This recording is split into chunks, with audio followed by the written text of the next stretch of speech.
வணக்கம். இது நம்ம செய்தி சேனல். நான் உங்கள் ஜமால். உலக நாடுகளில் ஈரான், இஸ்ரேல், அமெரிக்கா போர் நடந்துட்டு இருக்கு. அந்த போரால் பெட்ரோல், டீசல், கேஸ் கிடைக்குமா கிடைக்காதுன்னு நாம் தவிச்சிட்டு இருக்கோம். அதே நேரம் நம்ம ஊர்லேயும் தேர்தல் திருவிழா ஆரம்பமாயிடுச்சு. தமிழக சட்டசபைக்கு அடுத்த மாதம், அதாவது ஏப்ரல் 23ஆம் தேதி தேர்தலும், மே மாதம் 4ஆம் தேதி ஓட்டு எண்ணிக்கையும் நடக்கும்னு தேர்தல் கமிஷன் அறிவிச்சிருக்கு. இதுக்கு பிறகு எந்தெந்த கூட்டணி ஃபைனல் ஆகும், யாருக்கு எவ்வளவு சீட் கிடைக்கும், அந்த சீட்டில் போட்டியிட யார் யாருக்கு வாய்ப்பு கிடைக்கும்னு தமிழக தேர்தல் காலத்தில் அரசியல் கட்சிகள் ரொம்பவே சுறுசுறுப்பாகவும் விறுவிறுப்பாக மாறி போயிடும். அப்புறம் தேர்தலில் எந்த கூட்டணி ஜெயிக்கும்னு நம்ம மக்களும் பரபரப்பாக ஆயிடுவாங்க. அந்த வகையில் தமிழக சட்டசபையோட 234 தொகுதிகளில் 9வது இடத்துல இருக்கிற மாதவரம் தொகுதியோட உண்மை நிலவரம் என்னன்னு இன்னைக்கு நம்ம சேனலில் பார்க்கலாம். நண்பர்களே, இது வரைக்கும் நம்ம சேனலை சப்ஸ்கிரைப் பண்ணாதவங்க இப்போ பண்ணிக்கோங்க. நன்றி. தமிழகத்தில் ஏகப்பட்ட அரசியல் கட்சிகள் இருந்தாலும், இனிமேல் புதுசாக தேர்தலுக்காக பல அரசியல் கட்சிகள் வந்தாலும், இங்கே எப்போவுமே மக்கள் மறக்காத கட்சிகள்னா அது திமுக, அதிமுக, காங்கிரஸ், இந்த கட்சிகள் தான். மாதவரம் தொகுதியிலும் அதே நிலைமை தான் இருக்குது. ஆனால் இப்போ அந்த 2 கட்சிகளை மீறின மக்கள் ஆதரவு யாருக்கு கிடைக்கும், அந்த 2 கட்சிகளோட வெற்றி வாய்ப்பு எப்படி இருக்கும் அப்படிங்கிற எதிர்பார்ப்பும் தொகுதி மக்களிடம் அதிகரிச்சிருக்கு. இது இயல்பான ஒரு விஷயம்தான். ஆனால் நாம் அதை கொஞ்சம் கவனித்து பார்த்தோம்னா, இப்போ நிலைமை எப்படி மாறி இருக்கு, எதனால் மாறி இருக்குன்றத கொஞ்சம் பார்க்கலாம். சென்னை மாநகராட்சி எல்லைக்குள்ளே 40%, திருவள்ளூர் மாவட்ட பகுதிகள் 60%ன்னு இந்த மாதவரம் சட்டமன்ற தொகுதி அமைஞ்சிருக்கு. அதில் மாநகராட்சியின் 11 வார்டுகளோட மாதவரம் மண்டலமும், திருவள்ளூர் மாவட்டத்தில் 18 வார்டுகளோட நாராவாரிக்குப்பம் பேரூராட்சியும், வில்லிவாக்கம், சோழாவரம் ஒன்றியங்களில் 25க்கும் அதிகமான ஊராட்சிகளும், அதில் இருக்கிற 100க்கும் மேற்பட்ட சிற்றூராட்சிகள்னு நகரமும் கிராமமும் கலந்த ஒரு கலவையான தொகுதியாக இந்த மாதவரம் தொகுதி இருக்குது. இந்த தொகுதி மக்களோட வாழ்வாதாரம் மற்றும் வருவாய்க்கான முக்கிய தொழில்களாக விவசாயம், நெல்லரிசி மொத்த வியாபாரம், ரியல் எஸ்டேட், ஆட்டோ, லாரி, பாரம் தூக்கும் தொழில், மணல், செங்கல்னு கட்டுமான பொருட்களின் வியாபாரம், தனியார் தொழிற்சாலைகள் மற்றும் சிறுகடை, நடைபாதை கடைகள்னு ஏராளமாக இருக்குது. சுமார் 6 லட்சம் மக்கள் தொகை கொண்ட இந்த மாதவரம் தொகுதியில் இன்னைக்கு நிலவரப்படி 2,05,922 ஆண் வாக்காளர்கள், 2,14,596 பெண் வாக்காளர்கள், 83 மூன்றாம் பாலின வாக்காளர்கள்னு மொத்தம் 4,20,601 வாக்காளருங்க இருக்காங்க. 2011ஆம் வருஷம் முதல் 2016 வரை திருவள்ளூர் கிழக்கு மாவட்ட அதிமுக செயலாளர் மாதவரம் மூர்த்தி எம்எல்ஏவாகவும் பால்வளத்துறை அமைச்சராகவும் இருந்தார். அப்போ அவர் 1,15,468 ஓட்டுகள் வாங்கி ஜெயிச்சார். அவரை எதிர்த்து போட்டியிட்ட திமுகவை சேர்ந்த NS கனிமொழி 80,703 ஓட்டு வாங்கினாங்க. அதுக்கு பிறகு 2016ஆம் ஆண்டு சட்டசபை தேர்தலில் திமுகவை சேர்ந்த சுதர்சனம் 1,22,082 ஓட்டு வாங்கி ஜெயிச்சார். அவரை எதிர்த்து போட்டியிட்ட அதிமுக வேட்பாளர் தட்சிணாமூர்த்தி 1,06,829 ஓட்டு வாங்கி அவரிடம் தோற்று போனார். அடுத்து 2021 சட்டசபை தேர்தலில் மறுபடியும் மாதவரம் மூர்த்தியும் சுதர்சனமும் மோதினாங்க. திமுக வேட்பாளர் சுதர்சனம் 1,51,485 ஓட்டுகள் வாங்கி ஜெயிச்சார். அதிமுகவை சேர்ந்த மூர்த்திக்கு 94,414 ஓட்டுகள் தான் கிடைச்சது. அதனால கடந்த 10 வருஷமாவே திமுகவை சேர்ந்த சென்னை வடக்கு மாவட்ட செயலாளர் மாதவரம் சுதர்சனம் எம்எல்ஏவா தொடர்ந்து இருந்துட்டு இருக்காரு. மாதவரம் தொகுதியில் திமுக, அதிமுக, நாம் தமிழர் கட்சிகளோட மும்முனை போட்டி இருந்தாலும் தேர்தல் முடிவு என்னவோ திமுக, அதிமுக கூட்டணிக்கு இடையே மட்டும்தான் இருந்து வந்துச்சு. அப்போ திமுக கூட்டணி பலத்தால் சுதர்சனம் 57,071 ஓட்டு வித்தியாசத்தில் ஜெயிச்சார். மாதவரம் மூர்த்தியும் அதுக்கு முன்னாடி தோற்ற தட்சிணாமூர்த்தியும் சராசரியாக 1 லட்சம் ஓட்டுகள் வாங்கியிருந்தாங்க.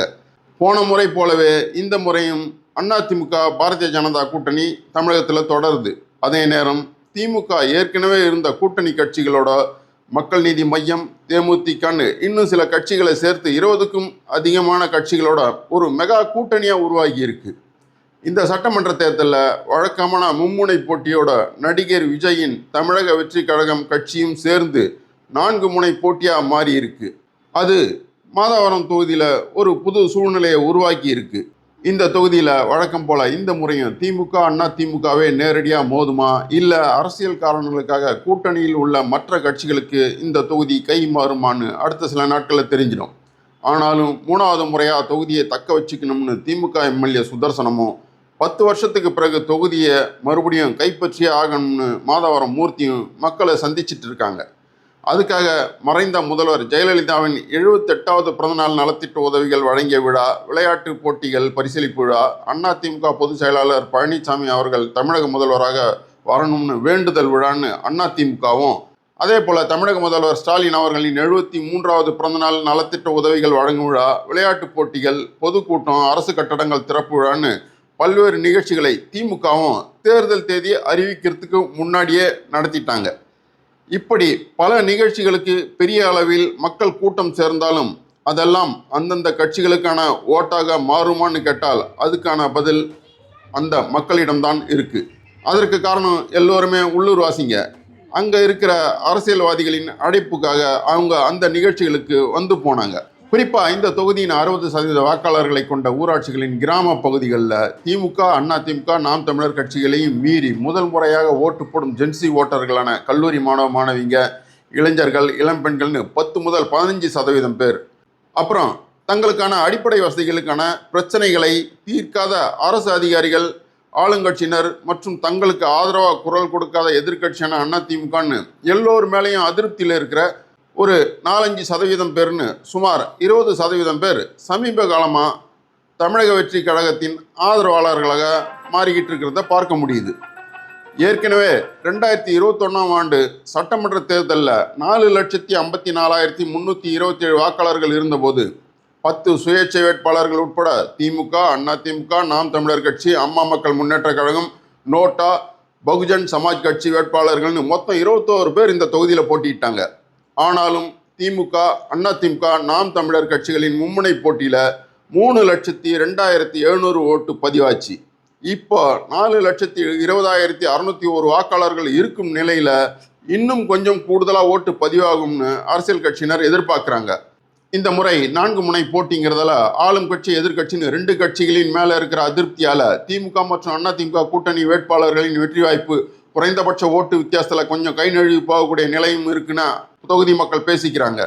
ஆனாலும் தமிழக வெற்றி கழகத்துக்கு ஓட்டு போடலாமான்னு அப்படியா இப்படியான்னு மதில் மேலே போன மாதிரி யோசிச்சுட்டு இருக்கிறவங்க திமுக மற்றும் அதிமுகவை சேர்ந்த உள்ளூர் நிர்வாகிகளின் வற்புறுத்தல் காரணமாக அந்த கட்சிகளின் பல நிகழ்ச்சிகளில் கலந்துட்டு தங்களோட தற்காலிக ஆதரவை காட்டியிருக்காங்க. இந்த சூழ்நிலை எப்படின்னா ஓட்ட பக்கெட்டில் தண்ணீர் பிடிக்கிற மாதிரி தான். தேர்தலுக்கு முன்ன அந்தந்த கட்சியினருக்கு ஆதரவா அப்படி வந்த கூட்டம் பெரிய நம்பிக்கை தந்தாலும் தேர்தலில் அவங்க வெற்றி வாய்ப்பை இழக்கும் சூழலையும் உண்டாக்கிடும். கூட்டணி கட்சிகள் ஃபைனல் ஆகி தொகுதி ஒதுக்கீடு முடிஞ்சதும் எல்லோரும் தேர்தல் பிரச்சாரம் அது இதுன்னு அதிரடியாக தேர்தல் வேலைகளை செய்ய ஆரம்பிச்சிடுவாங்க. அதே நேரம் ஏற்கனவே நடந்த, அதாவது தேர்தல் தேதி அறிவிப்புக்கு முன்னாடி நடந்த கட்சி நிகழ்ச்சிகளில் திமுகவுக்கு அதன் கூட்டணி கட்சிகள் மூலம் கிடைக்கிற ஒத்துழைப்பு அதிமுகவுக்கு சரியாக கிடைக்காத நிலைமை இருந்துச்சு. அது அந்த கட்சியினரோட பிரச்சனை. அதே மாதிரி அதிமுக கட்சியோட அனைத்து பிரிவு நிர்வாகிகளிடமும் ஒருங்கிணைப்பு இல்லாததையும் பார்க்க முடிஞ்சது.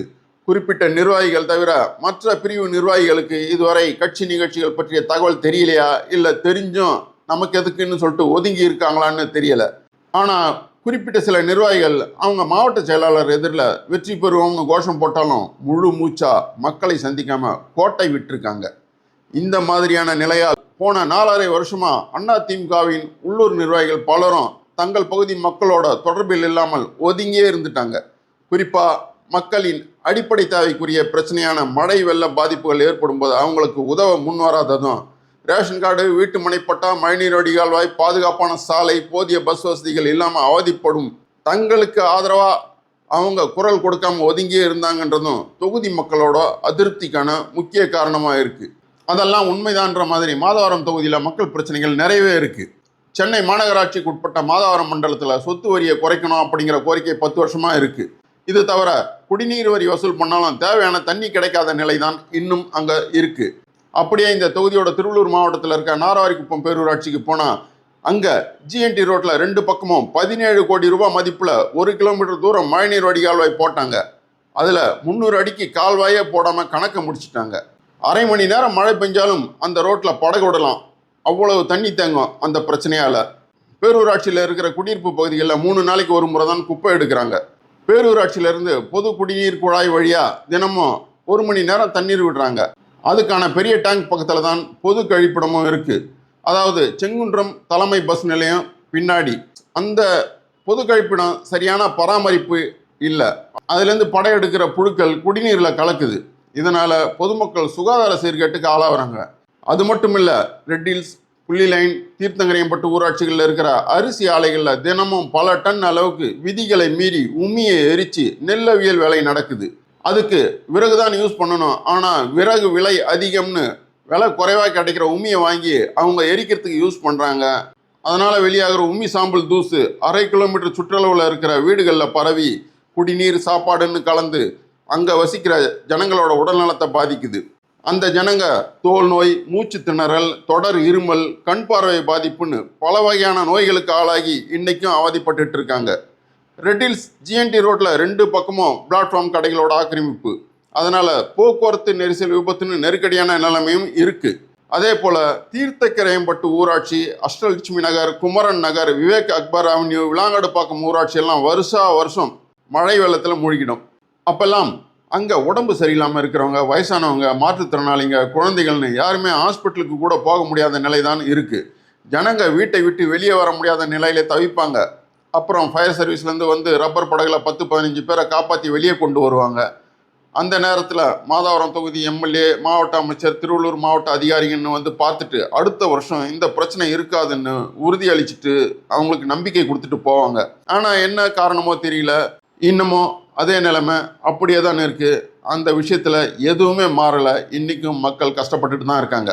மழை வெள்ளம் வரும்போது வந்து பார்த்தா தெரியும்.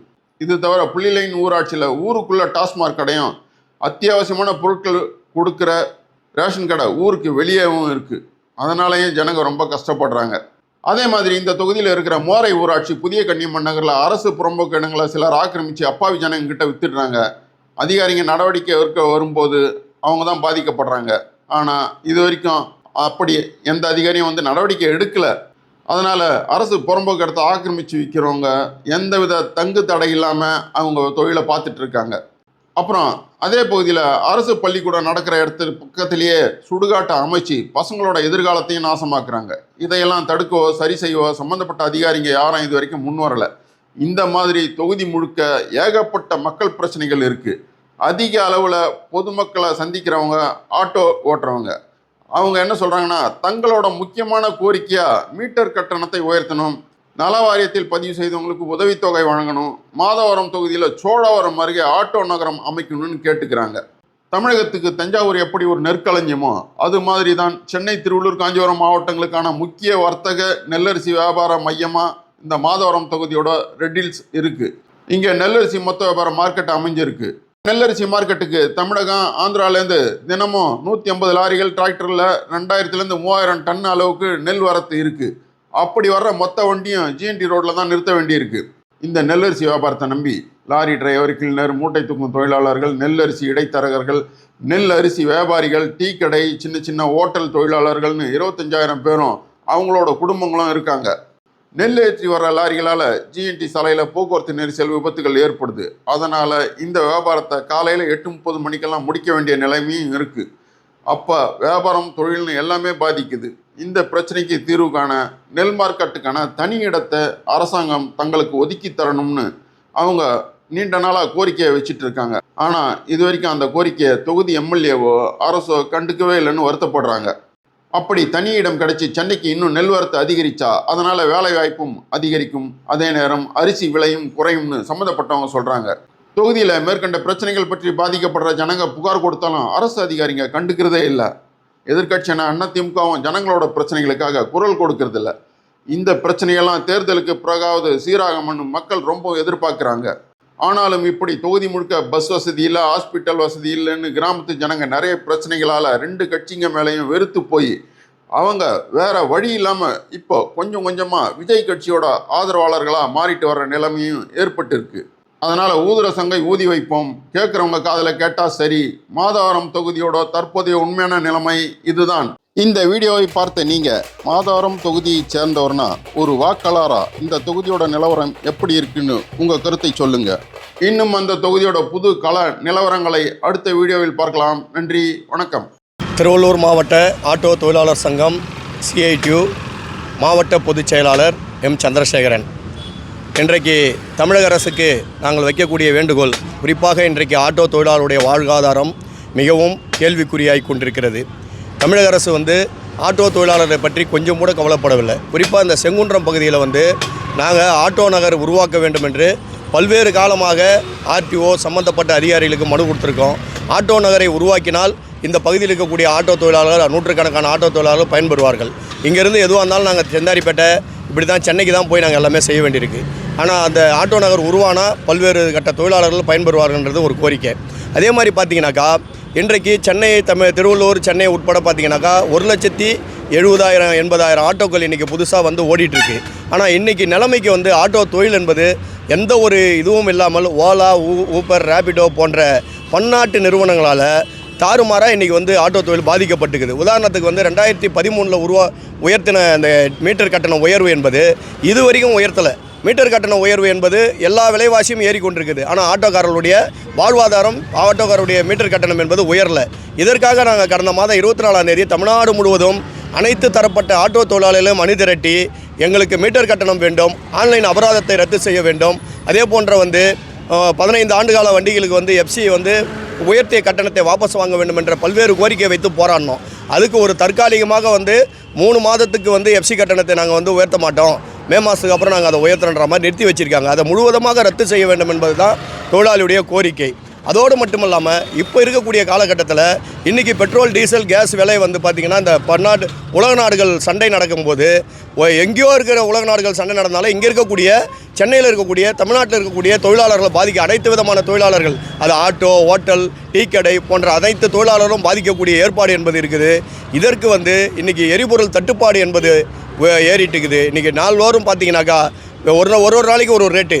முந்தா நேற்று வரைக்கும் 59 ரூபா இருந்த கேஸ் எல்பிஜி இன்றைக்கி 85 ரூபா வரைக்கும் ப்ரைவேட்டில் அவங்க இஷ்டத்துக்கு ஏற்றிக்கிறான். ஆனால் ஒரு ஆட்டோக்காரன் ஒரு 5 ரூபா அதிகமாக கேட்டாக்கா அவங்கள மிகப்பெரிய தீவிரவாதி மாதிரி, மிகப்பெரிய குற்றவாளி மாதிரி பார்க்கக்கூடிய ஏற்பாடு என்பது இருக்கிறது.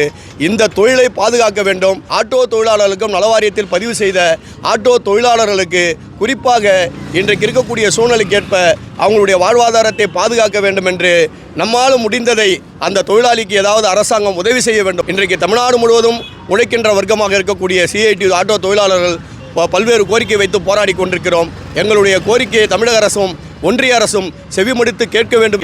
நன்றி, வணக்கம். வணக்கம். என்னுடைய பெயர் நந்தகுமார். செங்குன்றம் நெல் இடைத்தர சங்கத்தில் செயலாளராக பணியாற்றி வருகிறேன். தமிழகத்திற்கு தஞ்சாவூர் எப்படி நெல் களஞ்சியம் போல் தென்படுகிறதோ அதேபோல் நமது செங்குன்றம் சுற்று வட்டாரத்தில் இருக்கின்ற அனைத்து மாவட்டத்திற்கும் மற்றும் ஆந்திர மாநிலம், கர்நாடகா, கேரளா போன்ற இதர மாநிலத்திலிருந்தும் செங்குன்றத்திற்கு லாரிகள் நெல் வரப்பட்டு இங்கிருந்து நெல் கொள்முதல் செய்யப்பட்டு தமிழ்நாட்டில் உள்ள அனைத்து மாவட்டத்திலும் செல்கின்றது. ஒரே ஒரு கோரிக்கை அரசாங்கத்தை வைக்கின்றோம். எங்களுக்கு வரும் லாரிகள் காலை 7:30 மணி வரை தான் உள்ளே வர அனுமதி உள்ளது. அதற்கு மேல் அனுமதி இல்லை. எங்களது சட்டமன்ற உறுப்பினரிடம் சொல்லி அதை 8 மணி ஆக்கினோம். மேலும் எங்களுக்கு நேரம் ஒதுக்கப்பட்டால் இன்னும் நிறைய லாரிகள், இப்பொழுது எங்கள் பகுதிக்கு 100 முதல் 150 லாரிகள் வருகிறது. காவல்துறை தொந்தரவு இல்லை என்றால் இன்னும் 300 லாரிகள் வரும். இதனால் தமிழக அரசிற்கு அரிசி விலை குறையும் வாய்ப்பு உள்ளது. எனவே அரசாங்கம் இதை தேர்தல் வாக்குறுதியாக எங்கள் செங்குன்றம் பகுதிக்கு நெல் ஏற்றி வரும் லாரிகளை நிறுத்துவதற்கு ஒரு யார்டு தயார் செய்து தரும்படி எங்களது செங்குன்றம் இடைத்தரகர் சங்கத்தின் சார்பாகவும் மொத்தம் நெல் அரிசி மொத்த வியாபார சங்கம் சார்பாகவும் ஒரு கோரிக்கை வைக்கின்றோம். நன்றி, வணக்கம்.